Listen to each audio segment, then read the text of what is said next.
Dear brothers and sisters in the Lord, ప్రభునందు ప్రియమైన సహోదరి సహోదరులారా, today's verse for our meditation is taken from 2 Corinthians 12th chapter verse 9. నేటి దినం మన ధ్యానం కొరకు కొరింథీయులకు రాసిన 2వ పత్రిక 12వ అధ్యాయము 9వ వచనం నుండి తీసుకొనబడింది. My grace is sufficient for thee. నా కృప నీకు చాలును.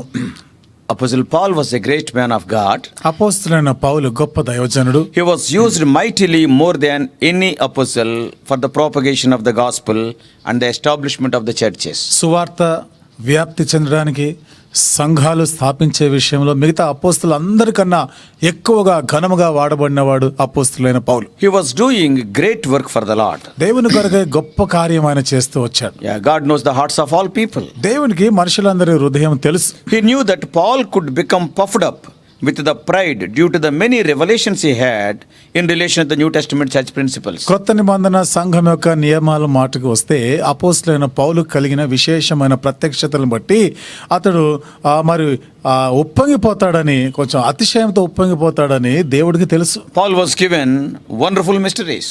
పౌలుకి ఎన్నో అద్భుతమైనటువంటి మర్మములు అనుగ్రహించబడ్డాయి. Being a man who is well versed with the Old Testament scriptures, పాత నిబంధనలో లేఖనాలతో ఎంతో ఎక్కువ పరిచయం ఉన్నటువంటి వ్యక్తిగా, through those unique revelations he became so popular. ఈ విశేషమైన ప్రత్యక్షతలను బట్టి ఆయన ఎంతో పేరు ప్రఖ్యాతి వచ్చింది. No Pharisee could stand before him with any of their arguments. ఏ పరిసైడైనా కానీ వారి వాదన వివాదములతో పౌలు ఎదుట వారు నిలబడలేకపోయేవారు. The mysteries that Paul was given had been kept hidden for ages and generations. పౌలుకు అనుగ్రహించబడిన ఈ మర్మములు యుగాలు తరాలుగా అవి మరుగు చేయబడిన ఉండినవి. And now they are being revealed to the saints of God through Paul. ఇప్పుడు పౌలు ద్వారా దేవుని యొక్క భక్తులు పరిశుద్ధులకి అవి మరి తెలియపరచబడ్డాయి. So no wonder the Lord gave Paul a thorn in the flesh, which caused him to be tried, tested and beaten and buffeted. దేవుడు పౌలుకి ఒక ముళ్ళును పెట్టి ఆయన పరీక్షించబడి పరిశోధించబడి నలగగొట్టబడడానికి దేవుడు ఆ ముళ్ళు అనుమతించాడు అనే మాటకు వస్తే ఆశ్చర్యమేమీ లేదు. He was tested to the extreme of his endurance. తను నిజంగా సహింపగలిగినంతకన్నా ఎక్కువగా ఆయన పరీక్షించబడ్డాడు. We do not know the exact nature of Paul's thorn.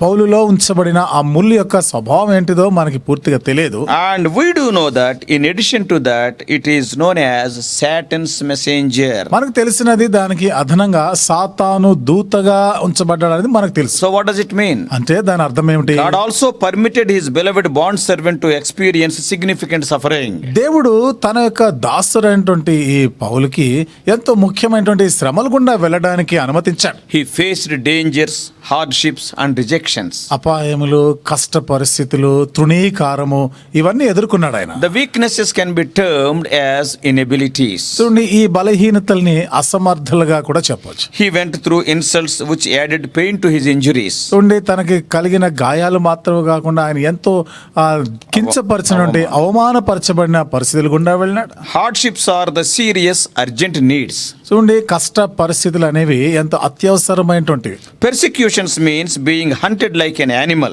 హింసించబడుట అనేవి ఒక జంతువుని తరిమినట్లుగా ఉంటుంది. Calamities brought pressure and stress. ఉపద్రవాలేమో ఎంతో ఒత్తిడిని, ఆందోళన కలిగిస్తున్నాయి. We can be content with our weaknesses because the Lord's grace is sufficient for us. దేవుని కృప మనకి చాలును కాబట్టి మనకు కలిగిన బలహీనతలు బట్టి తృప్తి చెంది ఉండొచ్చు. What does it mean? అంటే అర్థం ఏమిటి? That means God is for us in all the weaknesses we are facing. మనం ఎదుర్కొంటున్న బలహీనతలన్నిటిలో కూడా దేవుడు మన పక్షంగా ఉన్నాడు. While undergoing through all these difficulties, ఈ కష్టాలన్నిటి గుండా వెళ్తూ God gave Paul a message that has been a comfort to countless saints down through the ages. దేవుడు పౌలుకి ఇచ్చినటువంటి ఆ సందేశము తరతరాలుగా పరిశుద్ధుల భక్తులందరూ ఎంతో ఆదరణ కలిగించారు. That is the promise for our meditation today. అదే నేటి దిన మన ధ్యానం కొరకైన ఈ వాగ్దాన వచనం, which is one of the most famous verses of the Bible. Bible గ్రంథంలో ఉన్నటువంటి వచనాలు ఎంతో ప్రఖ్యాతిగాంచినటువంటి My grace is sufficient for thee. నా కృప నీకు చాలును. Almost in every home this verse will be there as wall text. దాదాపుగా ప్రతి ఇంటిలో కూడా మన గోడకి తగిలించుకునే వాక్యాల్లో ఈ మాట ఉంటుంది. We can glean some important truths from this promise. ఈ వాగ్దానం నుండి కొన్ని ప్రాముఖ్యమైన సత్యాలను పరిగెరుకోవచ్చు. Remember, the Christian life is not devoid of problems. Problems will be there. గుర్తుంచుకోండి, క్రైస్తవుడికి సమస్యలు లేకుండా అనేది ఉండదు. సమస్యలు తప్పక ఉంటాయి. Like any other human being, whether you are saved or unsaved, we too are also human beings. ఇతర మనుష్యుల వలనే రక్షణ పొందినా రక్షణ పొందకపోయినా మనం కూడా ఈ శ్రమల గుండా వెళ్లాల్సిందే. We have to face similar problems as others are also facing. ఇతరులు ఎదుర్కొంటున్నట్లుగా సమస్యలు మనము ఎదుర్కొంటాం. When COVID-19 is attacked, ఎప్పుడైతే ఈ COVID-19 అనేది దాడి చేసిందో, not only the unbelievers of the world, but many believers also suffered and died. లోకంలో ఉన్న అవిశ్వాసులు మాత్రమే కాదు, అనేక మంది విశ్వాసులైన వారు కూడా దీనికి గురి అయినారు. వాళ్ళు కూడా అనారోగ్యంతో చనిపోయిన వాళ్ళు చాలా మంది ఉన్నారు. Because we are normal human beings, we will have sufferings like others. మనము సాధారణమైన మానవులమే కాబట్టి ఇతరుల వలనే అనేక శ్రమలు గుండా బాధలు గుండా వెళ్ళక తప్పదు. But now we became Christians. అయితే ఇప్పుడు మనం క్రైస్తవులమైనాం. The enemy will throw more fiery darts on us. మరి శత్రువు అయిన సాతాను మరింత ఉధృతంగా మనపైన ఇలాంటి ఉపద్రవాలు తెస్తుంటాడు. These are the additional troubles to the children of ఇవి God. దేవుని బిడ్డలైనటువంటి వారికి అదనమైన కష్టాలు. We are in the alien land. Our citizenship is in heaven. మనం పరాయి దేశంలో ఉన్నాం, మన పౌరస్థితి అయితే పరలోకమందున్నది. So we will have much more problems. కాబట్టి ఇంకా ఎక్కువైన సమస్యలు మనకు ఉంటాయి. Therefore, we have to note that God does not give us a divine immunity from all the suffering and pain. They will be there. ఆ కారణాన్ని బట్టి మనము ఎదుర్కొంటున్నటువంటి ఈ బాధ, ఈ నొప్పిని, వీటిని మనం జయించడానికి నిరోధక శక్తి అలాంటిదేమి ఇవ్వడు. ఇవి మనం అనుభవించాల్సిందే. Sooner or later, in every believer's life, some tears will fall. ఇప్పుడు కాకపోయినా ఎప్పటికైనా కానీ ప్రతి విశ్వాసి జీవితంలో కన్నీళ్ల పరిస్థితి వస్తుంది. Why? ఎందుకు? Because all of us are living in a world that is cursed because of sin. ఎందుకనగా మనం అందరం కూడా ఎలాంటి ప్రపంచంలో ఉన్నామంటే పాపమును బట్టి శాపగ్రస్తమైన ఈ లోకంలో ఉన్నాం. One of the curses of sin is death. పాపం యొక్క శాపాల్లో ఒకటి మరణం. So far, if you have not such pains and tears, very shortly you are going to experience them. ఇంతవరకు నీకు ఇలాంటి నొప్పి, వేదన, కన్నీళ్లు గాని రాలేదు అంటే అతి త్వరలోనే రాబోతున్నవి అని గుర్తుంచుకో. Even non-Christians experience many sorrows, sickness, pain and death. క్రైస్తవేతరులు కూడా అనేక రకాల కష్టాలు గుండా, దుఃఖము గుండా, మరణము గుండా, ఇలాంటి పరిస్థితులు గుండా వెళ్తారు. But there is a difference between the Christians' troubles and the non-Christians' troubles. అయితే క్రైస్తవులు ఎదుర్కొనే కష్టాలకి, క్రైస్తవేతరులు ఎదుర్కొనే కష్టాలకి వ్యత్యాసం ఉంది. A non-Christian suffers because the sin problem is not solved in his life so far. క్రైస్తవేతరుడు ఎందుకు శ్రమ పడతాడంటే తన జీవితంలో ఇంతవరకు కూడా పాపం అనేటువంటి ఆ సమస్యకి పరిష్కారం కాలేదు. Still, even today, sin is playing havoc in his life. ఈ రోజుకి ఇంతవరకు కూడా తన జీవితంలో ఈ పాపం అనేది ఎంతో భయంకరమైన వాతావరణం సృష్టిస్తుంది. So he will suffer as a result of sin.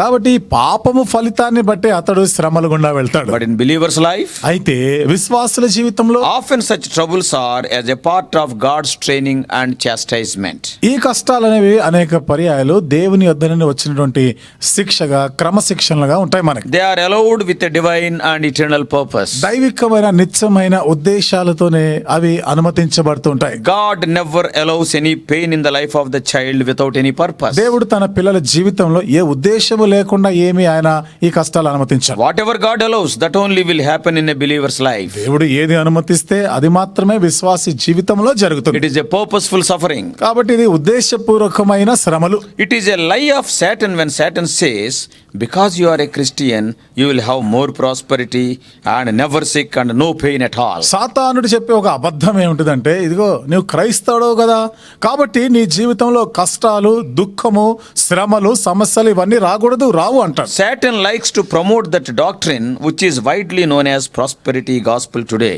చూడండి, ఇలాంటి యొక్క సువార్తని నేటి దినాల్లో ఎక్కువగా ప్రాపకంలో ఉన్నది కదండి, ఆశీర్వాద సువార్తలు అనేవి.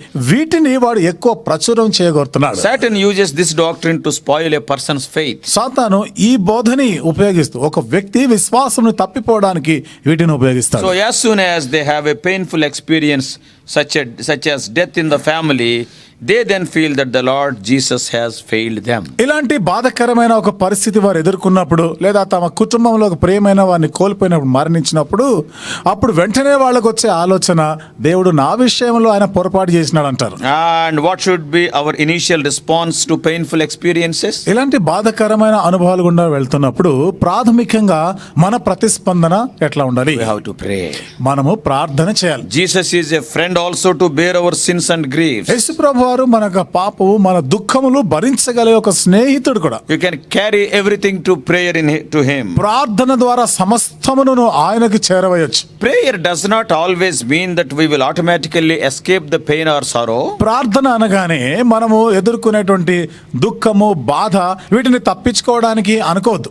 Jesus, while in the garden, was in great agony and he prayed that the cup might pass from him. యేసు ప్రభు వారు ఆ తోటలో ఆయన ప్రార్థన చేస్తున్నప్పుడు ఈ గిన్నె నా యొద్ద నుండి తొలగించబడాలి అని ఎంతో వేదన పడి ఆయన ప్రార్థన చేశాడు కదా. But at the same time he added, not my will but thine be done. అదే సమయంలో మరొక మాట అన్నాడు ఆయన, అయినను నా చిత్తము కాదు, నా ఇష్టం కాదు, నీ చిత్త ప్రకారం జరుగును గాక. He then drank the cup. అప్పుడు ఆయన ఆ పాత్రను త్రాగినాడు. His was a classic case of suffering according to the will of God. కాబట్టి దేవుని చిత్తానుసారముగా శ్రమలు అనుభవించే దానికి ఒక మంచి మాదిరి ఆయన. We should commit the keeping of our souls unto him. కాబట్టి మన యొక్క ప్రాణములని మనం ఆయనకు చేతుల్లో పెట్టాలి. Paul called his experience as a thorn in the flesh. పౌలు తన యొక్క అనుభవాన్ని తన శరీరంలో ఉన్న ఒక ముళ్ళుతో పోల్చి His చెప్తాడు. first response was prayer and repeated prayer. తన యొక్క మొదటి స్పందన ఏమిటంటే ప్రార్థన చేసినాడు, తరచుగా ప్రార్థన చేసినాడు. He expected healing.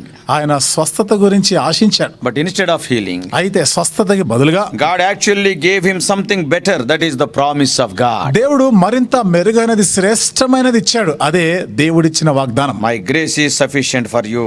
నా కృప నీకు చాలును అంటాడు. This promise not only encouraged Paul, but sustaining many of us even after 20 centuries. ఈ వాగ్దానము పౌలుని ప్రోత్సహించి బలపరచడం మాత్రమే కాకుండా ఈ 20 శతాబ్దాల తరబడి అనేక మంది పరిశుద్ధులు దేవుని ప్రజల్ని ఆదుకున్నటువంటి వాగ్దానం. So dear brothers and sisters, కాబట్టి ప్రియమైన సహోదరి సహోదరులారా, grace can take us through the darkest nights with a smile.